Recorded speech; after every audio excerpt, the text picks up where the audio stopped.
DeSanto Propane is 4 generations strong as a trustworthy, family-owned business with unmatched customer service. Go online at DeSantoPropane.com for more info or call toll-free at 1-800-752-4574 today. Since 1937, the difference has been DeSanto Propane.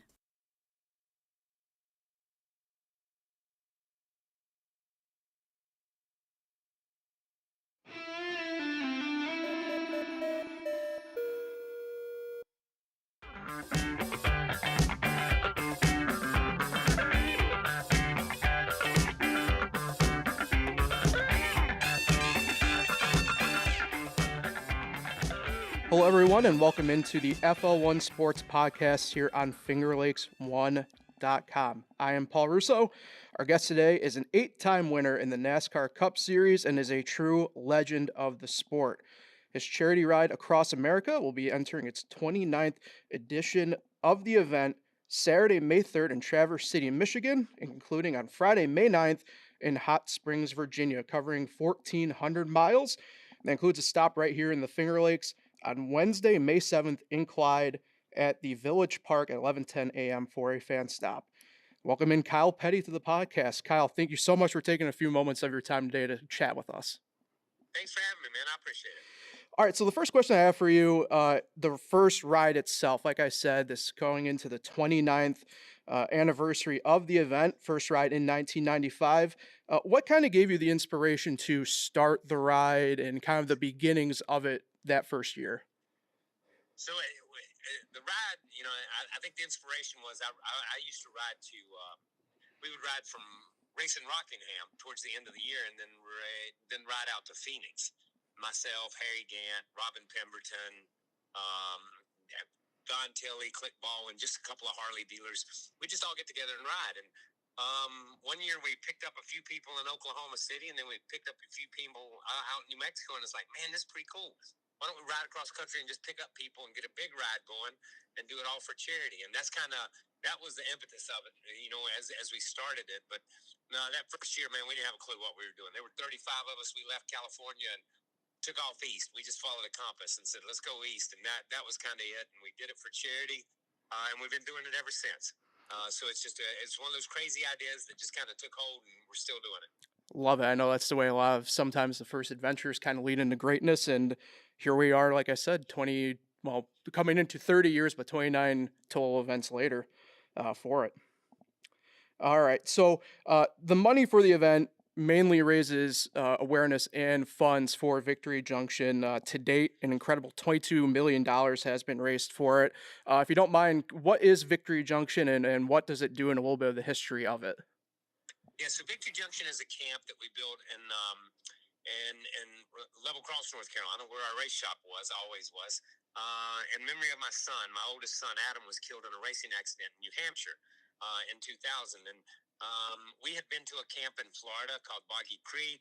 I'd been fortunate. I mean, I'd run some sports car races with Paul Newman and run Watkins Glen with Paul one time. And we'd done that. And, we went to Paul's camps, and that's Boggy Creek was part of his hole in the wall gang group of camps, his serious fun group of camps. And as soon as when Adam's accident happened, we were like, yeah, that's what we're going to do. We're going to build a camp. So I called Paul, and, we started the thing going, man. And we came up out of the ground. It took us about 4 years to get it up and built. It came up out of the ground in 2004.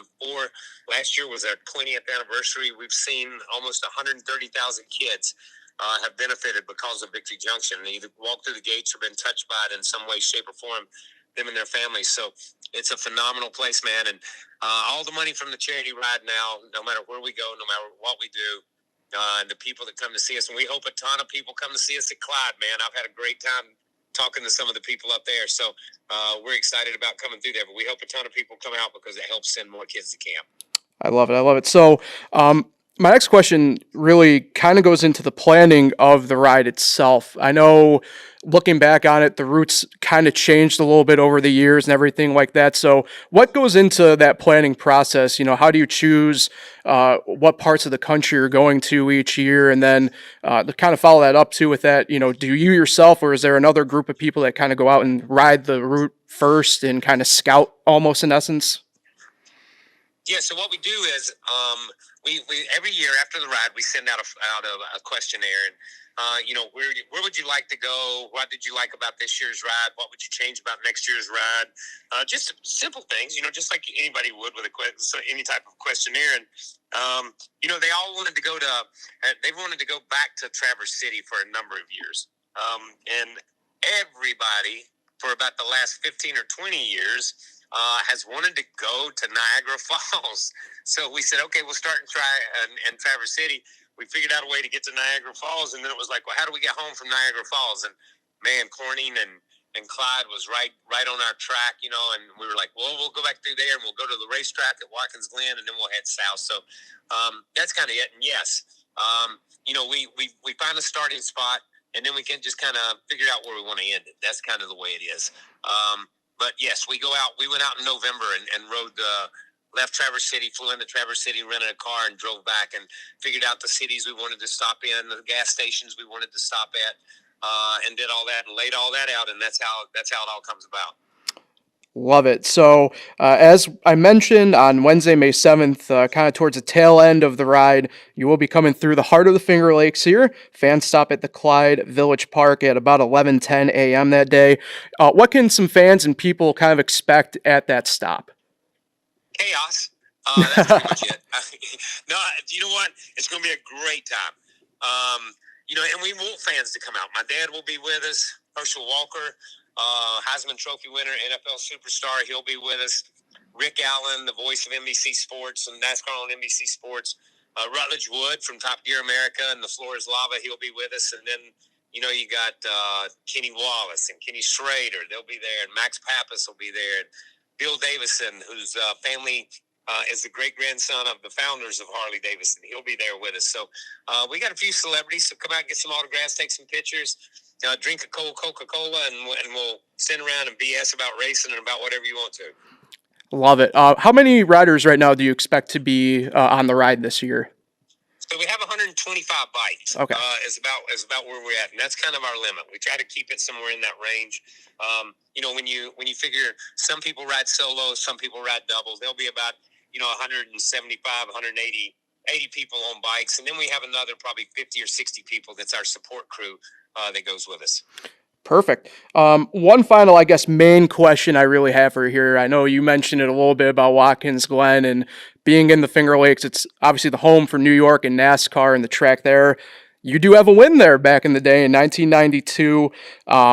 What was that day like for you? If you have any really major memories, I know you started, I believe, second that day and led, I think it was 19 laps en route to the victory. Yeah, you know what? We had a good car. We came up and tested. I was with Robin Pemberton then, and he was the crew chief. And we came up and tested and just hit on some stuff that really worked. And the car drove good. And I think I raced Ernie most of the day, Ernie Irvin. And, one lap he'd lead, then I would lead. Then he would lead, and I would lead. And if you could get to the bus stop or the chicane or the inner loop, whatever they want to call it, if you could get there first, then you could lead back to the start-finish line. And on that lap, I got there first, and before we got back, the rains came. And when the rains came, they throw a caution like they always do, and ended up stopping the thing a little bit short. But we had a car it was a good car. We should have won, could have won, and did win that day. Perfect. I love it. All right. I'll get you here on this note. What is the best way for people to keep up with the ride and keep up with you over the course of the next few weeks? So just follow us on KylePettyCharityRide.com or on Kyle Petty Charity Ride Instagram, Twitter, Facebook, whatever it may be. Just follow us there. Go to the website. You can find out exactly where we're going to be and when we're going to be stopping in Clyde, when we're going to be to Corning, and when we're going to be stopping there, when we're leaving Niagara Falls that morning. If you go there, you'll find out all the times, how long we're going to stay, and who's going to be with us. All right, perfect, Kyle. That's all I have for you. I really appreciate you taking a few moments here to chat with us.